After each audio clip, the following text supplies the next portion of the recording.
When it comes to Christmas movies, first off, I'm a sucker for that kind of sentimentality. Christmas is the one thing I won't let myself get cynical about, and I get cynical about everything else. I've never noticed that about you. Exactly. Well, I'm the same way. Yeah. It's easy, and I'm much older than you are, but it's this is what evokes childhood for me. Yeah. Christmas evokes childhood. Yeah. It evokes the memories that both from the childhood and how you project those memories forward in your adult life. It is definitely my favorite time of year. Yeah. When it comes to Christmas movies and family, I always loved National Lampoon's Christmas Vacation. Yeah. It's actually the only National Lampoon's movie I really liked. Like, I thought the others were pretty good, but that one, for the family films, I loved that one. Well, you know, the origin of that film is from a John Hughes short story. It's called Christmas '59, and a lot of the plot and the big laughs are from that very short story. Oh my gosh. Yes.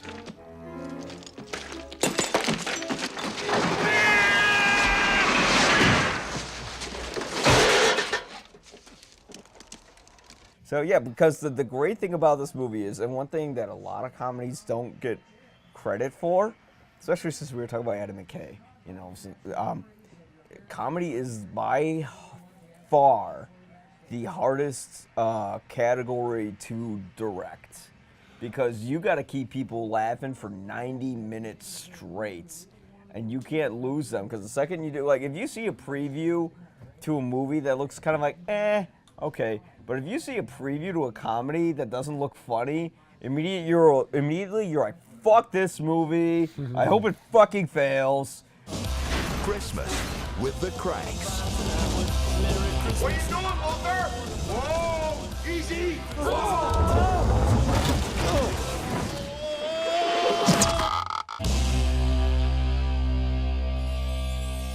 But the great thing about that movie is it keeps you laughing for 90 minutes straight. None of the jokes fall flat. All of the characters are used equally and are all memorable. No one's like really throwaway except for Beverly D'Angelo, who just kind of uses a sex object in that film.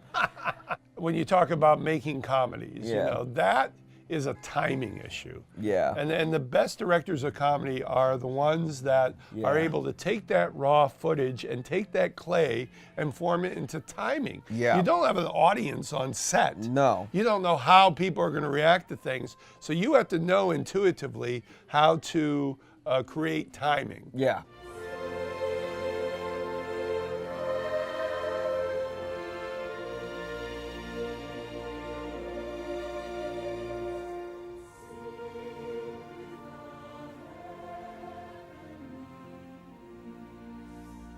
How to set up your laugh, how to make a length of film so you know the laugh is going to occur. There's nothing worse when you're watching a comedy when you see that edit. Oh, When yeah. you could almost hear it click, and then they're standing there waiting for the laugh, and nobody's laughing in the theater. Like every comedy preview to every movie where they stop the music for the punchline to come in. Yeah. Now that is something we could agree on. Hey, baby, who's your daddy? Dad? Exactly. The I record feel stopped. good. Yeah. But Yeah. no, I love this movie because every time I've watched it, I feel like I'm transported back to my childhood. Nice. You know, and that's sort of what Clark That's was trying to exactly do it. with his family Exactly, in that yeah, movie. You know, he was exactly. trying to make everyone enjoy Christmas, have the family get together, no matter how dysfunctional they are. And by the end of it, he does accomplish that to a certain extent. Yeah.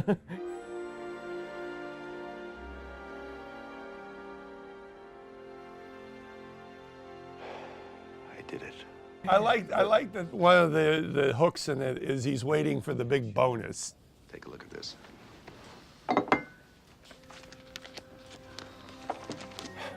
Just hope my Christmas bonus check will cover it. Oh my God, you're putting in a pool. Yeah. You know, I And mean, that was the thing. I Yeah, think that's a lot of households. You know, You and can a lot relate of- to it. Yeah, Because, I mean, how many times have you waited your paycheck Yeah. and then it's like half of what it was, Or, or the yeah. problem with the accounting department, Right. or you actually are waiting or for you your don't get it bonus. in time, and you Yeah. need. Yeah, it's very relatable. What is it? It's a 1-year membership in the Jelly of the Month Club. Oh, God. Clark, that's the gift that keeps on giving the whole year. Like, who has not wanted to capture their boss and tie him up and, you know.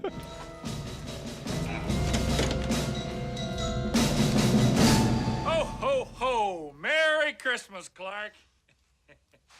You about ready to do some kissing, huh? Some of the bits are straight from the short story. The squirrel out of the Christmas tree is straight from the John Hughes original short story.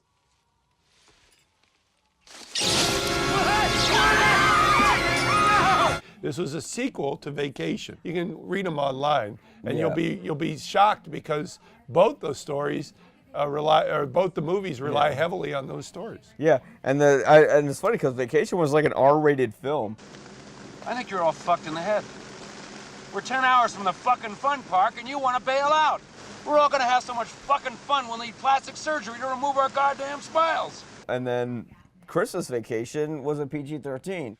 And I want to look him straight in the eye, and I want to tell him what a cheap, lying, no-good, rotten, four-flushing, low-life, snake-licking, dirt-eating, inbred, overstuffed, ignorant, blood-sucking, dog-kissing, brainless, dickless, hopeless, heartless, fat-ass, bug-eyed, stiff-legged, spotty-lipped, worm-headed sack of monkey shit he is. Yeah, there you And go. it wasn't a bad PG-13. It wasn't Live Free or Die PG-13. Yippee-ki-yay. You know, this one, actually, the jokes still work. None of the characters are used What's your very favorite well. comedy bit in the film? Oh, gosh. Where can All right. The one comedy bit I absolutely love in this movie because I think it reminds me of my dad, and now I think when I might become a That's dad. bad. Okay. You know, it's like when he tries to light up the Christmas tree, and not the Christmas tree, but the Christmas lights outside the house. Ella, I fixed it. Everybody come on quick, look at the lights. They don't go on. He gets mad. Wait a minute. I don't believe it. What's all the yelling about? What's going on here? So he runs up to the fake Santa and everything. He beats the shit out of it, and he's hitting it with the antlers.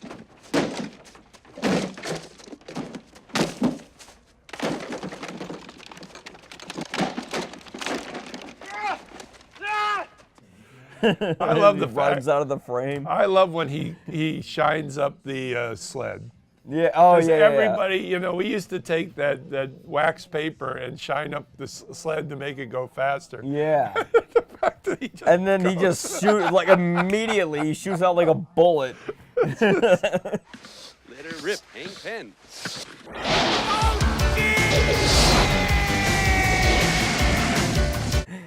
That's amazing. Oh, man. God. No, yeah, the squirrel part I love. Squirrel's you know, great. yeah, everyone freaks out in the house when, you know, there's something like that. So my favorite Christmas. Now I have a criteria for Christmas movies, Yeah. and I give it the Christmas Eve test. Yeah. The Christmas Eve test is the one movie you want to see on Christmas Eve that's going to put you in the spirit of that solemnity. You know, Yeah. there's a solemnity to Christmas Eve that goes into the celebration.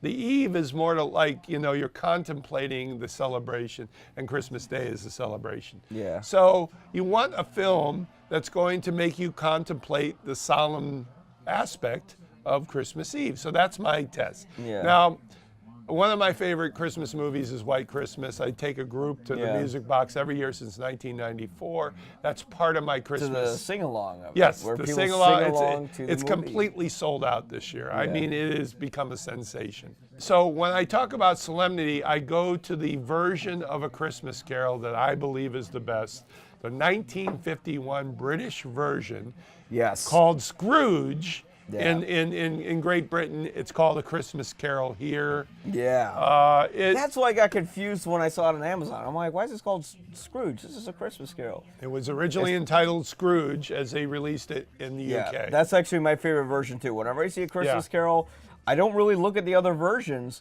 because they don't really hold up. They're not as believable. Scrooge, like the performance in that movie, Right. By I'm just blanking. Alistair until- Sim. Thank you. Yeah, by Alistair Sim. He was the most believable one because he does come off like a bitter asshole. An ant is what it is, and a grasshopper is what it is, and Christmas, sir, is a humbug. Good day. But then when he actually has his revelation and he's saying Merry Christmas to everyone, you actually believe the enthusiasm and the love he has in it. Unlike the George C. Scott version, Right. where it's like, oh, George C. Scott's still happy? No, he's probably yelling at everyone on set and like banging like the young intern or whatever. That was odd casting, I Yeah. have to say, because Scott is always a cranky bastard. he's always a you hard can't even ass. see. You can't. It's just like casting Dick Cheney to all of a sudden like try to be happy, like say Merry Christmas. Redemption's a big theme of Christmas. Yeah. Christmas is definitely a time of redemption because we always want to go into the new year with a sense of what we're celebrating from the old year. But the nice thing about this film is that it expands upon the Dickens novel. It creates some past for Scrooge that kind of explains his bitterness. Yeah. I mean, his sister died in childbirth. That's why he hates his nephew.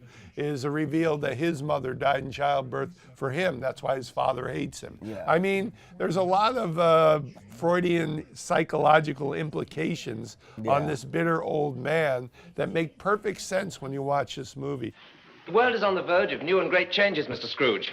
Some of them, of necessity, will be violent. Do you agree? Oh, I think the world's becoming a very hard and cruel place, Mr. Marley.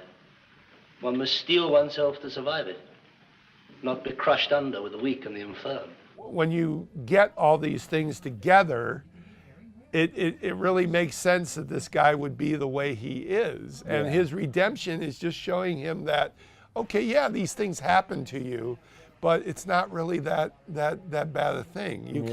You can have a good life if you just let your past go and you embrace your present situation, and you can change your future. So, Can you forgive a pig-headed old fool for having no eyes to see with, no ears to hear with, all these years? Well, why do you think this version works better than the? How many versions are there? I tried to look it up. I think there's like 80. Yeah, there's a lot. There's a lot. I think this version works best because it is the original British sensibility. Yeah. It is Brits making a story with a cast of Brits about one of the most beloved British novels of all time. Yeah. So the care that is taken in this version is almost tear-inducing. Yeah. I mean, everything about Scrooge's life is played out in a sensibility that says this is very British. In fact, it was going to premiere at Radio City Music Hall, of all places. Huh. But the programmers there said, no, we're not going to do it here because it's too dark.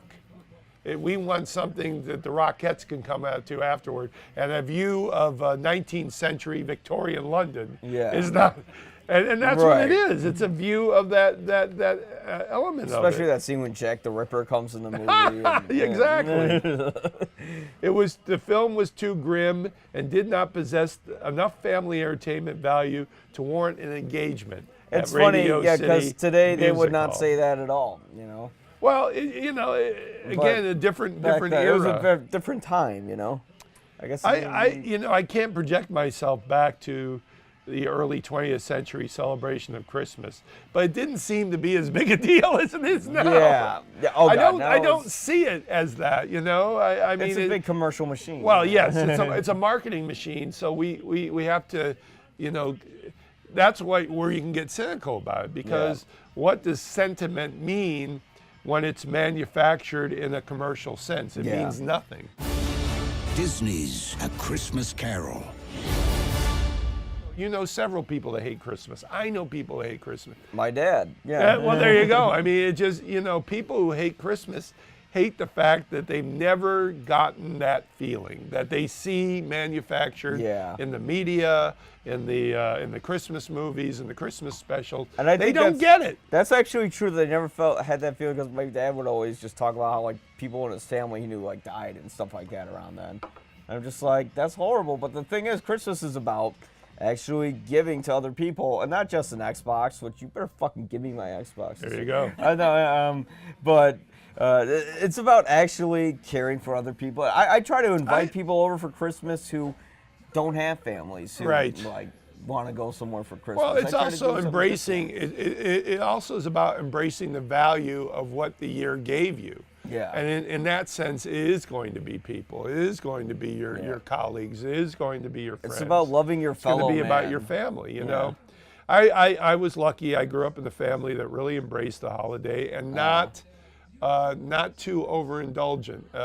You know, we were lucky. We're the upper middle class American dream of the 60s and 70s. Yeah. So if we asked for something for Christmas, we generally got it. But really, it was about the community of our family, a huge family that we had. So and as a film critic, you take that feeling into your view of the Christmas movie, and it allows you to you know, separate the wheat from the chaff. Well, at the end of the film, like you said, Scrooge, and this one you really felt the implications, right? The pain that he felt from his past. So his redemption, his joy at the end is palpable. I haven't taken leave of my senses, Bob. I've come to them. From now on, I want to try to help you to raise that family of yours, if you'll let me. Yeah, it's palpable because you really get an idea of how his past hurts him and how it hurts us, and how when he does find his redemption and lets go of his cynicism, we realize, you know what, this guy doesn't have a lot to be thankful for. Probably because he has $1 million. He does have a lot to be thankful for. He's rich. Yeah, probably because he has $1 million. But outside of that, like, even if he wasn't, I mean, look at someone like Tiny Tim. He was still a happy young kid. Yeah, exactly, because he had a loving family. Yeah. There's the terrific scene after his redemption where he accosts his Mrs. Dilbert, his domestic maid, and she thinks. She thinks he's gone crazy. He's gone insane. Yeah, he's gone insane. He's trying to get the hell out of the house. Like, what are you doing? She puts her apron on and screams. It's funny when you watch it originally. It looks like it's like a domestic abuse thing out of context. You know.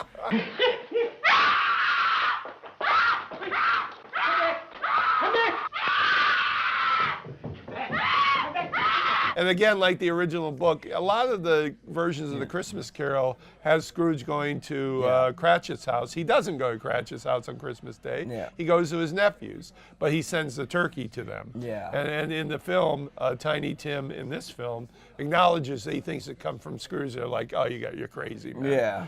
I think I know who sent it. Who? Mr. Scrooge. Oh dear, whatever made you think it might be him? I don't know. I just think it. I say if you want that definitive version that will really, you know, you have your eggnog, the lights are turned low, the glow of the Christmas tree, put on this version of A Christmas Carol called Scrooge in London. And there is a colorized version even. So, you know, if you can't watch black and white movies, you got a colorized version of it. Watch the black and white version. Well, that's the cinematography is made for black and white. Yeah, that's the problem. Yeah, you watch it in color, it looks really weird. It's kind of creepy. You know, colorization has gotten so much further now that we have digital palettes. I've been watching some of the colorized versions over the years of those sitcoms that they do in the Christmas season. And they look very bizarre in color, but you're like, my God, the technology has made this perfect. So anyway, you can watch The Honeymooners in color and watch how basically the husband threatens to beat the shit out of his wife.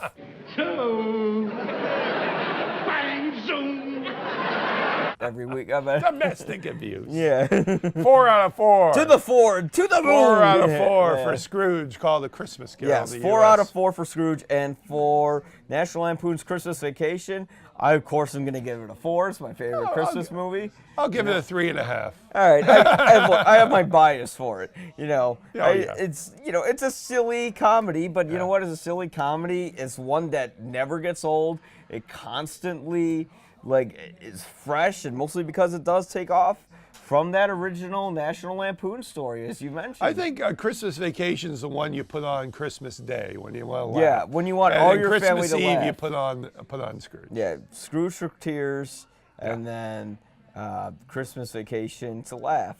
In a sense, Christmas, the Chevy Chase movie, is sort of a Christmas Vacation, is sort of cynical, but it still has a message of love. Right, right. Yeah, like Clark has to sort of learn how to be happy with what he has in his family. Well, although he does get the bonus in the end. Whatever you got last year, add 20%.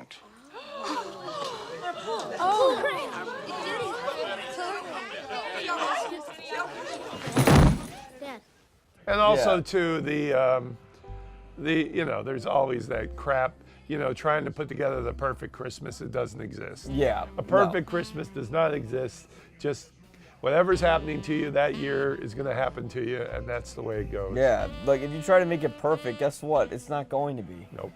You'll just make it worse. Yep. That's a good way to end it. But yeah, that's a great way to end it. So yeah, Merry Christmas. Merry Christmas, everybody. everybody. Yippee-ki-yay, motherfuckers. And thank you, Pat. And you'll probably agree.